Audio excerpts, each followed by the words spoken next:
Thank you, Live Action, for hosting the Equal Protection Press Conference. And thank you for joining us today to celebrate the anniversary of the Dobbs decision. We're here today to celebrate the reversal of Roe. And we're here to call for the protection of life across the nation, in every state and at every stage. Let's embrace hope this morning. Hope for the work of the many pro-life states. Hope as we see the expansion of pro-family policy.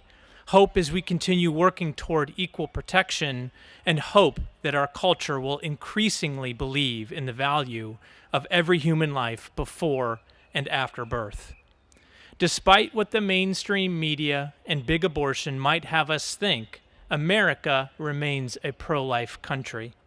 While the ethical and moral implications of abortion have been replaced by vague notions of reproductive freedom, we're committing ourselves to placing the value of human life and the needs of vulnerable women and families front and center. We are squarely on the side of families, on supporting women through hard life choices, on holding men accountable to their obligation as fathers. Pro-family policy stands as a meaningful opportunity for bipartisan cooperation to support abortion-vulnerable women and families. Pro-family policy represents a truly practical, compassionate strategy toward creating a life-affirming culture grounded in equal protection of all human persons. The Hungarian people are a beacon of hope for pro-family policy. In 2015, to turn the tide against the lowest birth rate in all of Europe, Hungary implemented key pro-family policies. Encouraging childbirth through tax and housing policy has demonstrably moved the needle in improving their birth rate, while at the same time, the country enjoyed the blessing of a 40% reduction in deaths by abortion. Let's commit to the future of families through workable, family-strengthening policies like these. And I ask the members of Congress to prioritize the flourishing of American families.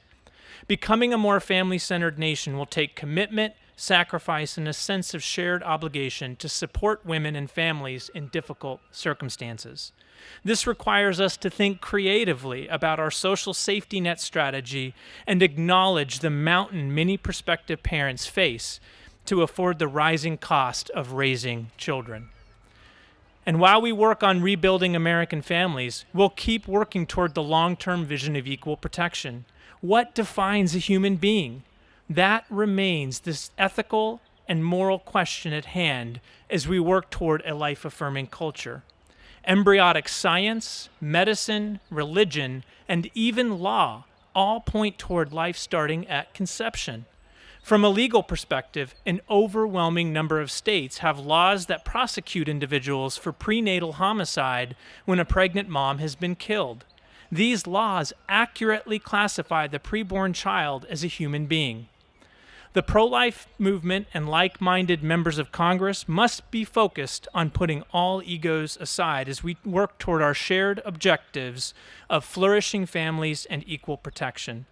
We'll have to activate the good people of this country, the grassroots, and the faith community in much bigger ways to stand against the tragedy of abortion.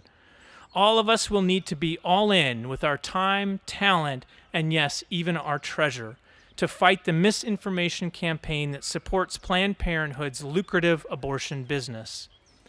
Let me close with a short prayer list, and perhaps you'd like to pray with me.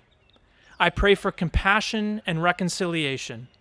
I pray for a strong sense of mutuality and commonality among all sides.